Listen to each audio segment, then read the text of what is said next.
غامدی صاحب سے 23 اعتراضات پر گفتگو کا سلسلہ جاری ہے۔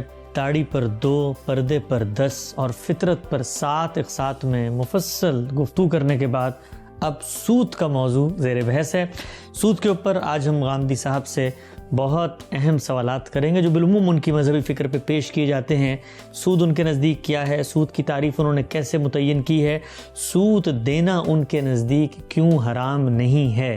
اسی طریقے سے بینکنگ کے بارے میں، mortgage, student loan, national saving, bank میں نوکری اور پرائز بانڈ اور وہ سارے اعتراضات جو سود کے حوالے سے غامدی صاحب کی فکر پر بالعموم پیش کیے جاتے ہیں، ایک ایک کر کے رکھیں گے۔ 23 اعتراضات کی سیریز جاری ہے، دیکھیے غامدی سینٹر کے پیج سے۔